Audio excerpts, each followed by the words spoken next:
Welcome back to Sunrise Daily. Now we have Mr. Geoffrey Onyeama, who is the Minister of Foreign Affairs. Thank you for coming on this morning. Good to see you. Thank you for having me. Well, I know that there's a lot going on, but perhaps maybe we should start with South Africa. I know that when that happened, there were so many questions coming through to our studios. People were asking, look, what is our government doing? I know National Assembly members visited, yourself, you visited, you've also been in touch. But the killings are still going on. What's happening? Well, it's an unfortunate situation. I think also the first thing one has to do is to look at the general situation, crime situation in South Africa. It's very high, probably the highest in Africa. So, so there's a high level of crime. It's not just that Nigerians are victims of crime in South Africa. Having said that, it's true, the level of xenophobia is unacceptably high. And it's true that I went to South Africa. I met with the South African Foreign Affairs Minister at the time, as well as the person in charge of Home Affairs, like Internal Affairs. And what I proposed to them was that we should have an early warning system. Now, what I had in mind was having noticed that there was a trust deficit between the Nigerian Union of South Africa and the police. And I could see that if there was greater cooperation between the two, that, it would, play an important role. So we agreed on that. And unfortunately, it's taken a bit longer to agree on the MOU and sign off on it. So what I had in mind was that they would meet at least, every 2 months or every 3 months. You'd have the police, you'd have the Nigerian High Commission, you'd have the Nigerian Union of South Africa. And one of the points that they made, the Nigerian Union of South Africa, was that even they themselves were keen to work against the criminal elements amongst the Nigerian community and inform the police. And they said that often they did that, but that the police would later, inform those criminals, and their lives would then be in danger.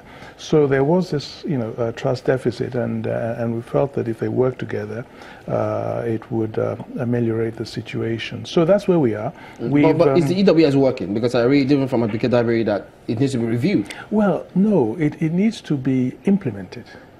Oh. Yes. So there's a new government in South Africa now, and so we have to, we've prepared, they took a while we sent them a draft, and they took a while to comment on it and send us another draft back.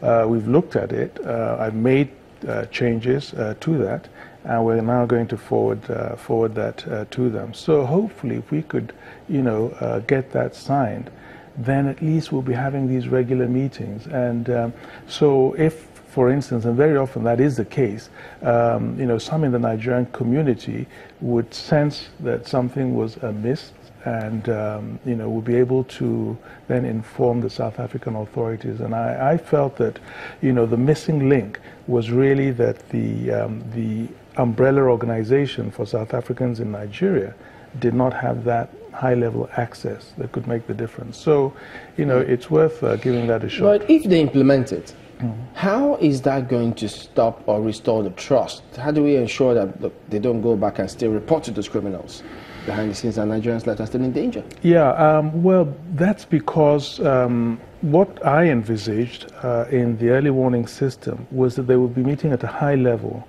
So the police at the lower level, knowing that these Nigerian Union of South Africa have access to, the high echelon of the Ministry of Foreign Affairs, of in fact, their bosses in the Interior Affairs, Ministry, I think would know that there was some oversight over what they were doing. Because I'm just wondering, if they do that, I'm not sure it will be targeted at just Nigerians. That looks to be a systemic failure.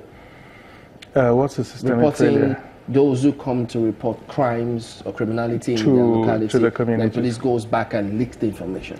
Yeah, well, I mean, I wouldn't say it was necessary. I mean, I don't know to what extent one could say it was systemic or whether it's just rogue elements in the police force.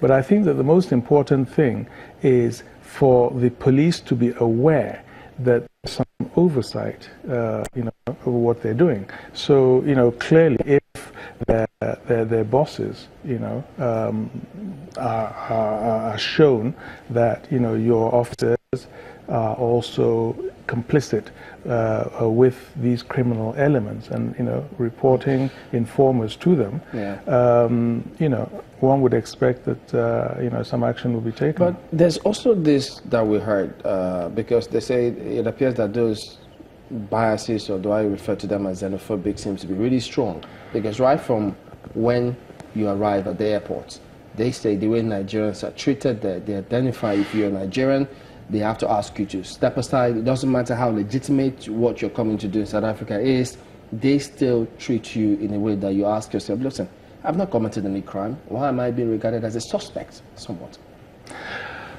Well, I wouldn't... I would have experienced it. You have, okay. I mean, I've been there even before I was a minister. No, that's what I'm saying. Even before I was a minister, I mean, going to South Africa for the last 10 years, I've never experienced it, And, I know a lot of Nigerians who live in South Africa doing extremely well, extremely happy there. But, you can never under any circumstance justify xenophobia and attacks on people. Having said that, I also firmly believe, as a government, that we should always put our best foot forward when you're in somebody else's country. You should try as much as possible to, obey the rules of the country, the laws and so forth. And unfortunately, it's not always the best of the Nigerians that are going to South Africa. There's a high level of, drug traffickers, human traffickers, and other criminal elements. I mean, I've seen that myself, So, this will always cause a problem in whatever society you're in. You will recall many years ago in Nigeria when we had a large number of brothers and sisters from the West African sub-region, when our economy was really flourishing.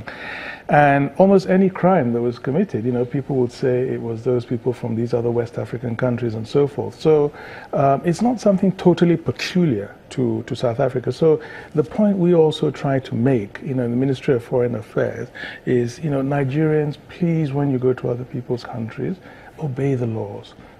Don't engage in criminal activity. And some of the, as I said, you can never justify what's happened, even if they are criminals or whatever. But when we went there, some of the houses we went to and that were burnt, people attacked those houses because they said that they were, places where drug trafficking was, was going on, selling drugs, and that's still extrajudicial. Disrupting. Absolutely, there's no justification for it. But what I'm saying is that very often that perception of crime also plays a role.